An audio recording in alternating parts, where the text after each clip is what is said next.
You went to school. You listened to your teachers. You memorized the facts. But what if some of those facts were never actually true? Yep. From brain myths to science class blunders, there's a lot you probably thought you knew that turns out to be completely wrong. So today, we're diving into 10 things you were taught wrong in school, and trust me, some of them might just blow your mind. Let's jump in. 1. Humans only use 10% of their brain. You've probably heard this one before. Humans only use 10% of their brain. It's one of the most popular science myths of all time. People often say it to suggest we all had massive untapped mental potential, waiting to be unlocked. Movies like Limitless and Lucy have even turned it into a plot device. What if we could access the other 90%? But here's the truth. This claim is 100% false. Modern neuroscience has thoroughly debunked this idea. Brain imaging technologies like fMRI and PET scans show that almost every part of the brain is active throughout the day. Whether you're talking, walking, solving problems, remembering a name, or even just daydreaming, your brain is working hard in many areas all at once. So where did this myth come from? Some believe it started in the early 20th century with misinterpreted ideas by psychologist William James, who said we are only using a small part of our mental and physical resources. That line got twisted over time into 10% of our brain. Others falsely credit Einstein for this quote, but there's no evidence he ever said such a thing. So why do people believe it? Partly because it's a comforting idea. It suggests we're all capable of so much more if we just unlock some secret part of our brain. It feeds into the fantasy that we could become geniuses, develop superpowers, or instantly master complex skills. It makes for good movie plots but terrible science. In reality, your brain is an incredibly efficient and active organ. It may only make up about 2% of your body's weight, but it uses around 20% of your energy. That's a huge investment from your body, something evolution wouldn't allow if most of it were going unused. Also, brain injuries prove this myth wrong. Damage to even small parts of the brain can lead to serious disabilities in speech, movement, memory, or behavior. If we truly only use 10%, injuries would rarely have such major impacts, but that's clearly not the case. The truth is, we use 100% of our brain over the course of a day, just not all at the same time. Just like not all muscles are working at once. Different brain regions light up depending on the activity. Some are more active when you're reading, others when you're moving or feeling emotions. So next time someone tells you you're only using 10% of your brain, you can smile and say, actually, I'm using all of it, just the right parts at the right time. In school, most of us were taught that humans only have 5 senses: sight, hearing, smell, taste, and touch. It sounds neat and simple, and it's been repeated so often that we rarely question it. But here's the truth. The idea that we only have 5 senses is wildly outdated and, well, just plain wrong. In reality, humans have way more than 5 senses.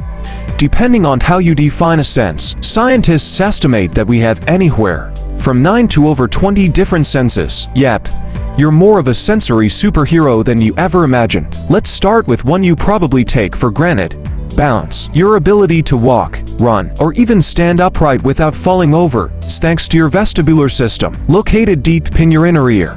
This sense helps you detect gravity and movement. If you've ever spun around quickly and felt dizzy afterward, that's your vestibular sense trying to recalibrate. Then there's proprioception, which is basically your body's internal GPS. It's the reason you can touch your nose with your eyes closed or walk upstairs without watching your feet. Proprioception allows your brain to constantly track the position and movement of your body parts. Lose this sense, and even simple tasks become confusing and difficult. Another hidden sense, thermoception, your ability to detect temperature. This isn't just about feeling hot or cold. It's about your body's remarkable ability to monitor changes in temperature both inside and outside your body. That's how your brain knows when to make you shiver or sweat, to keep you alive and comfy. Then there's nociception, or your sense of pain. It helps you avoid injury and recognize when something's gone wrong in your body. While pain isn't pleasant, it's a vital warning system that can save your life. We also have interoception, which is your awareness of internal states like hunger, thirst, or the need to use the bathroom. Ever felt butterflies in your stomach before a big event?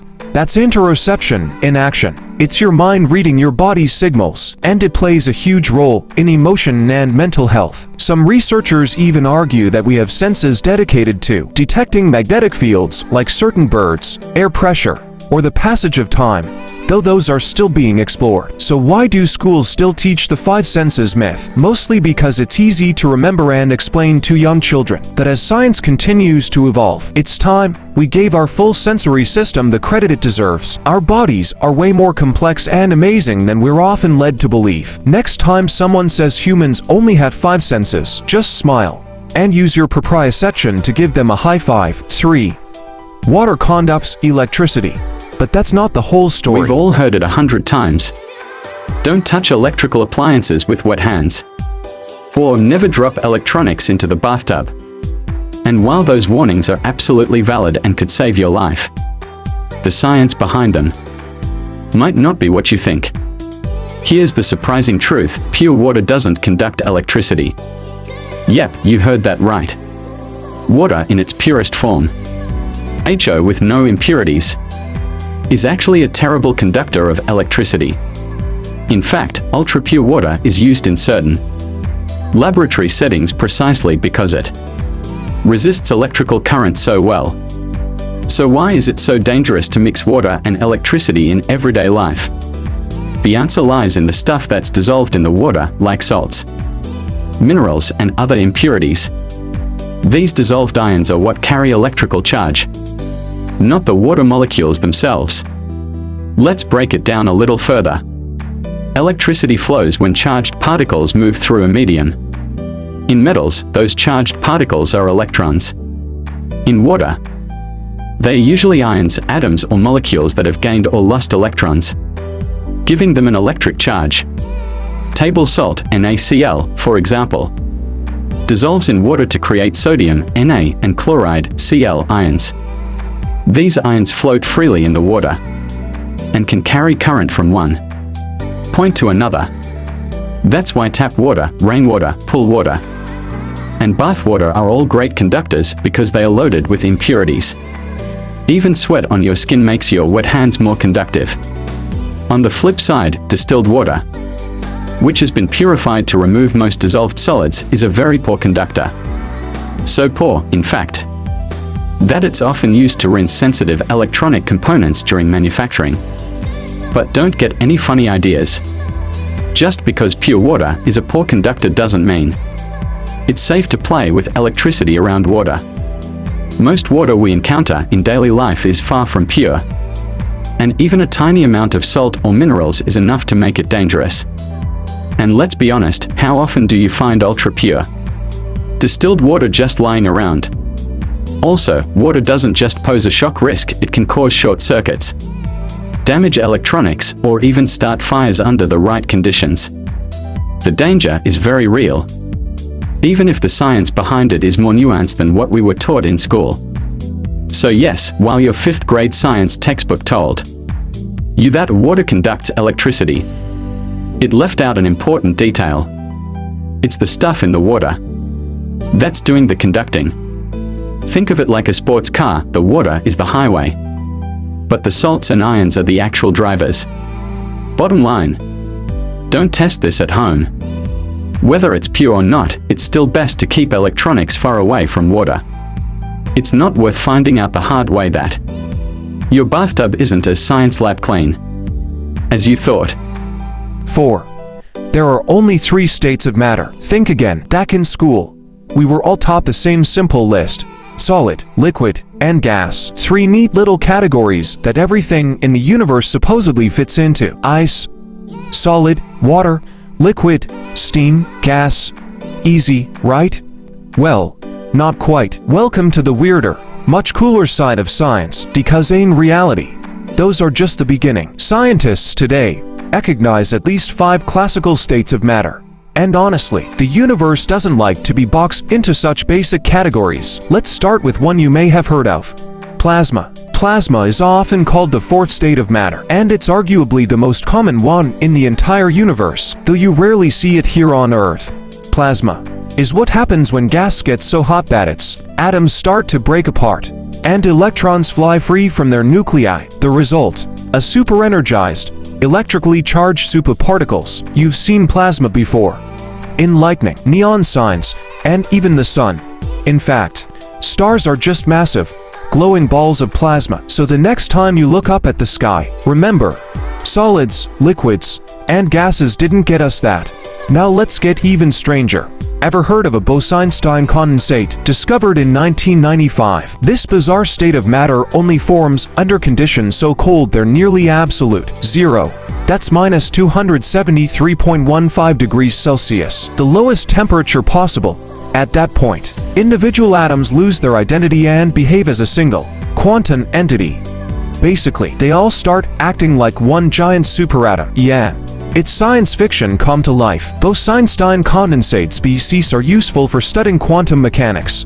Because in this weird frozen state, matter stops behaving like the stuff we're used to. Instead, it starts acting more like a wave than a particle, allowing scientists to observe some truly mind-bending physics in action. And just when you thought it couldn't get weirder, there's also fermionic condensates, time crystals, quark-gluon plasma, and even hypothetical states, like superfluids that flow endlessly without losing energy. These aren't just theory.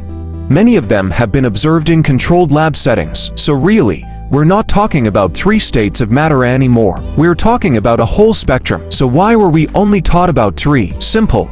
Because solids, liquids, and gases are the ones we interact with daily. They're easy to see, touch, and understand. But once you zoom out, or dig deep into the atomic world, the universe is way more complex. It's like saying there are only 3 colors in the rainbow. Sure, that makes things easier to explain to a 6-year-old, but it doesn't tell the full story. So next time someone asks how many states of matter there are, you can confidently say, more than 3. And probably more than 5. Then pause dramatically and drop Bose-Einstein condensate into the conversation like a total science boss. 5. The Great Wall of China is visible from space. Or is it? You've probably heard this one before. The Great Wall of China is the only man-made object visible from space. It's a fun fact, right? It shows up in school books, trivia nights, and even in some documentaries. It sounds impressive, like ancient engineers built something so massive you could literally see it from orbit. But here's the thing. It's not true. Not even close. The idea that the Great Wall is visible from space is one of the most popular myths in modern history. And yet, real astronauts, people who've actually been to space, have repeatedly said it's extremely hard to see, if not completely invisible, with the naked eye. Let's break this down a bit. First, what do people mean by space? If we're talking about low Earth orbit, where the International Space Station orbits, then yes, some man-made structures can be seen from there. Things like cities at night, major highways, airport runways, and even large bridges are sometimes visible under the right lighting and weather conditions. But the Great Wall, not so much. Why? Well, even though it's incredibly long, over 21,000 kilometers, it's also narrow, and its color blends in almost perfectly with the surrounding landscape. From space, it's like trying to spot a long, thin hair lying on a dusty brown carpet. You'd need perfect lighting, clear skies, and really good eyesight. And even then, you'd barely make it out. NASA astronaut Jeffrey Hoffman once said, "The Great Wall is almost invisible from orbit without binoculars." And Chinese astronaut Yang Liwei, the first person China sent to space, confirmed that he couldn't see the wall at all from orbit. In fact, China's own space agency has admitted this myth isn't scientifically accurate. So how did this idea become so widely believed? Well, it goes back centuries, long before humans even went to space. As far back as 1938, a book titled Second Book of Marvels by Richard Halliburton claimed the wall was visible from the moon. Let that sink in. The moon. That's over 384,000 kilometers away. From that distance, not even continents are clearly visible with the naked eye, let alone a wall that's only a few meters wide. Yet somehow, that catchy phrase, visible from space, stuck in people's minds, and the myth kept spreading. It made the wall sound even more legendary, and it already was. Now, don't get us wrong. The Great Wall is still an incredible feat of human engineering. It's massive, historic, and culturally priceless, but it doesn't need a space bragging right to be impressive. So the next time someone drops that old line, feel free to gently correct them and say, actually, cities and airports are more visible from space than the Great Wall. Cool. Because space might not give us a great view of the wall, but it does give us a better perspective on how myths can travel just as far as rockets do. 6. Vikings wore horned helmets, or did they? When you hear the word Viking, what pops into your head? Big, bearded warriors charging into battle, screaming war cries, and of course, wearing those iconic helmets with huge, curved horns sticking out the sides. It's such a classic image, right? You see it in cartoons, Halloween costumes, metal band logos, and even at football games. It's how we recognize a Viking. There's just one problem. They never actually wore horned helmets. Yep, that famous look is almost entirely a modern invention, more fantasy than history. So where did the horned helmet myth come from? Let's go back to the real Viking Age. Roughly between 793 to 1066 AD, the Norse people, mostly from what is now Denmark, Norway, and Sweden, were expert seafarers, explorers, and yes, sometimes raiders. They wore practical armor for battle, simple iron helmets, chainmail if they could afford it, and leather padding. Nothing fancy, and certainly no horns. Horned helmets in battle would have been totally impractical. Imagine trying to swing a sword while your opponent grabs one of your giant helmet horns and pulls you to the ground. Not a good look. Vikings were warriors, not cartoon villains. Now, archaeologists have found some ceremonial helmets with horn-like decorations, but these weren't Viking. They were from much earlier civilizations, like the Bronze Age Celts. Those helmets weren't used in battle. They were likely used for rituals or symbolic reasons. So where did the Viking horn myth begin? Most historians trace it back to the 1800s, during a time when Norse mythology was becoming really popular in Europe. Artists and writers wanted to romanticize and dramatize Viking culture, and that's when the opera scene stepped in. In 1876, composer Richard Wagner debuted his famous Ring Cycle, a series of operas heavily inspired by Norse legend. The costume designers for these operas gave the Viking characters huge horned helmets to make them look more fierce and mythical on stage. It looked cool, it became iconic, and the world never looked back. From there, the image exploded. Painters, novelists, and eventually TV shows and movies kept repeating the same look. By the time pop culture caught on in the 20th century, the horned Viking helmet had become a global symbol. Despite being completely false, even museums today work hard to fight the stereotype. Real Viking helmets found in archaeological digs are simple, rounded, and horn-free. There's only one fully intact Viking helmet ever found, by the way, discovered in Germanbu, Norway, and it's hornless. So next time you see a horned helmet and think Viking, remember, you're looking at opera, not history. It's a great example of how myths can shape our understanding of the past, and how what we believe isn't always what actually happened. Still looks cool though, we'll give it that. 7. Lightning never strikes the same place twice, or does it? This one sounds like a wise old saying, right? Don't worry, lightning never strikes the same place twice. It's used to comfort someone after something bad happens, like, hey, it happened once, so it won't happen again. You're safe now. Only, that's not how lightning works at all. In fact, lightning not only can strike the same place more than once, it often does. Let's start with how lightning actually works. Lightning is a giant electrical discharge caused by imbalances between storm clouds and the ground, or within the clouds themselves. When the difference in electrical charge becomes too great, boom, a massive bolt of electricity bridges the gap. Now, lightning doesn't just hit randomly. It searches for the path of least resistance, usually tall, pointed, isolated objects that stick out from their surroundings. That's why trees, mountain tops, radio towers, and tall buildings are favorite targets, and that's where the myth falls apart. Take the Empire State Building, for example.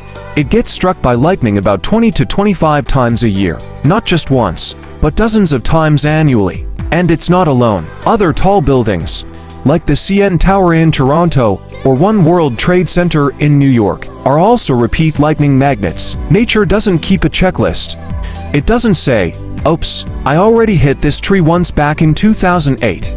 Better move on. If the conditions are right, and the spot is a good conductor, lightning will keep coming back, again, And again, there are also real people who have experienced this firsthand. Meet Roe Sullivan, a U.S. park ranger who holds the world record for surviving 7 lightning strikes during his lifetime. That's right.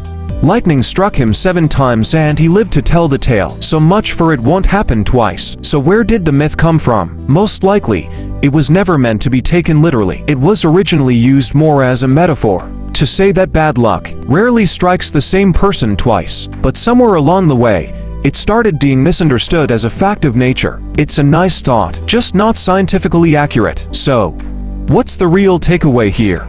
Don't assume that something is safe just because it's been hit once before. Lightning doesn't have memory. It's all about physics, not fairness. And if you ever find yourself in a lightning storm, don't count on cliches to protect you. Stay away from tall trees, open fields, and metal objects. Take shelter indoors or in your car, not under a tree like in the movies. So yes, lightning can and does strike the same place more than once, and sometimes even the same person. Shocking. 8. Bats are blind. Wait. Seriously, you've probably heard this phrase tossed around a lot. Blind as a bat. It gets used to describe people with bad eyesight, people who miss something obvious, or even people stumbling around in the dark. It's catchy, sure, but here's the twist.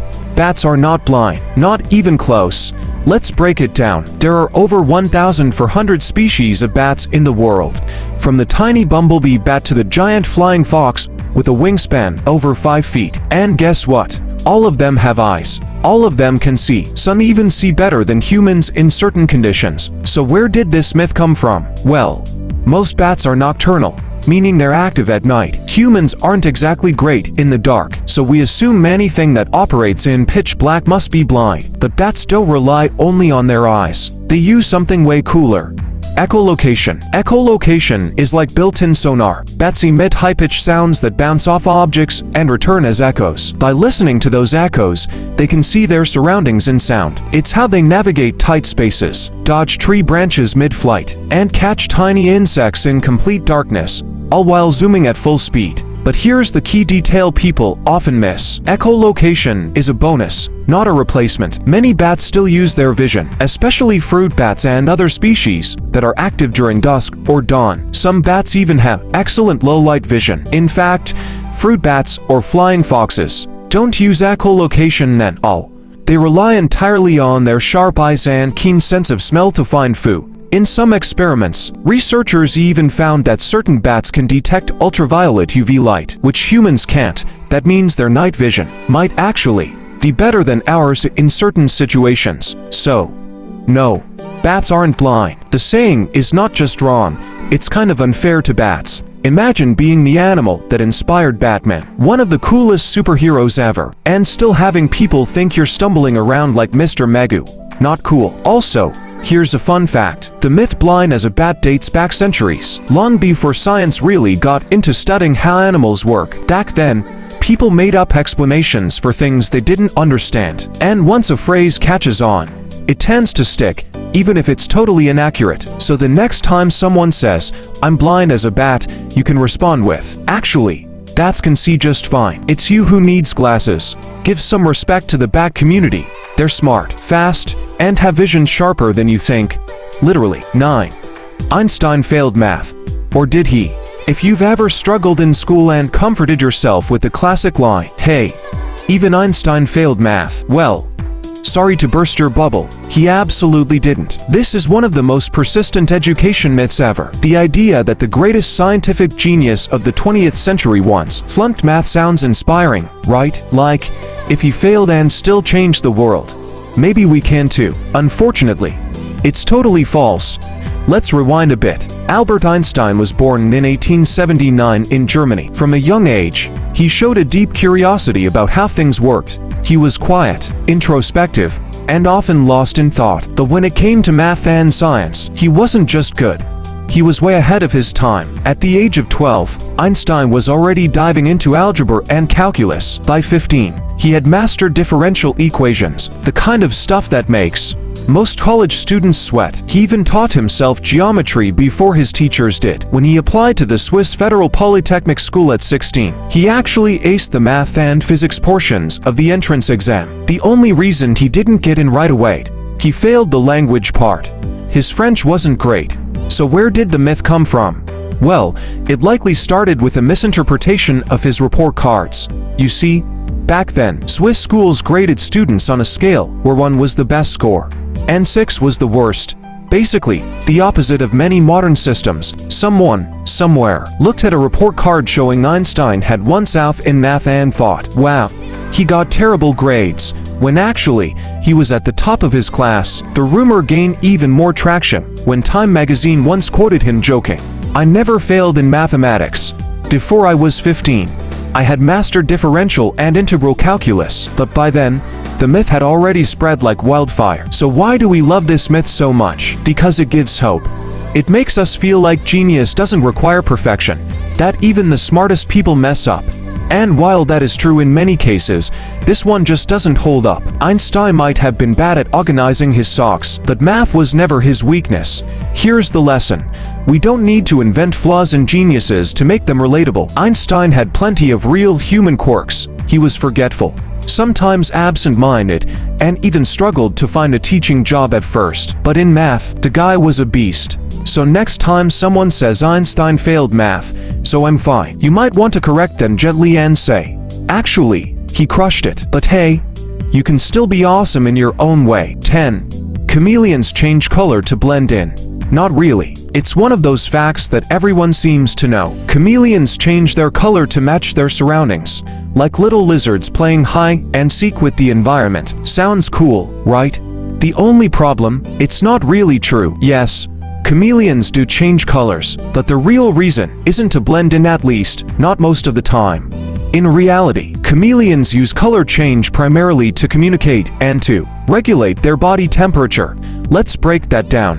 When a male chameleon is feeling aggressive or trying to assert dominance, he might turn bright colors like electric blues or vibrant yellows to scare off rivals or impress a potential mate. It's basically reptile body language. With flair, feeling stressed, they might darken their color, trying to impress a lady. Time for some flashy fashion. And when it comes to temperature, their skin color acts like a natural thermostat. Darker shades absorb more heat, which helps them warm up. Lighter tones reflect sunlight, helping them stay cool in hotter weather. It's like they have built-in mood rings and climate control. Pretty wild, right? But what about camouflage? Well, yes, camouflage can happen, especially when a chameleon wants to avoid predators or feel more secure in a certain environment, but that's more of a secondary benefit rather than the main reason behind their color shifts. Also, not all chameleons have the same color-changing abilities. Some species shift only between dull greens and browns, while others can display a kaleidoscope of patterns depending on mood, temperature, and lighting. So no, they're not magical camouflage ninjas like cartoons made us believe. They're more like dramatic little creatures with a flair for fashion and a very specific way of saying, back off, I'm not in the mood. The next time you see a chameleon changing color, remember it's not always about hiding. Sometimes, they just have something to say. So, how many of these school facts did you grow up believing? Don't worry, we all did. Turns out, learning is less about memorizing and more about unlearning. Science evolves, ideas change, and sometimes, the things we were so sure of turn out to be completely wrong. But hey, that's what makes learning fun, right? If you enjoy this little reality check, make sure to hit that like button, subscribe, and ring the bell so you won't miss the next time we debunk more myths you didn't know you believed. And if you've got a fact you think might not be true, drop it in the comments. We might feature it in the next video. Until then, stay curious, stay sharp, and never stop asking questions. See you next time.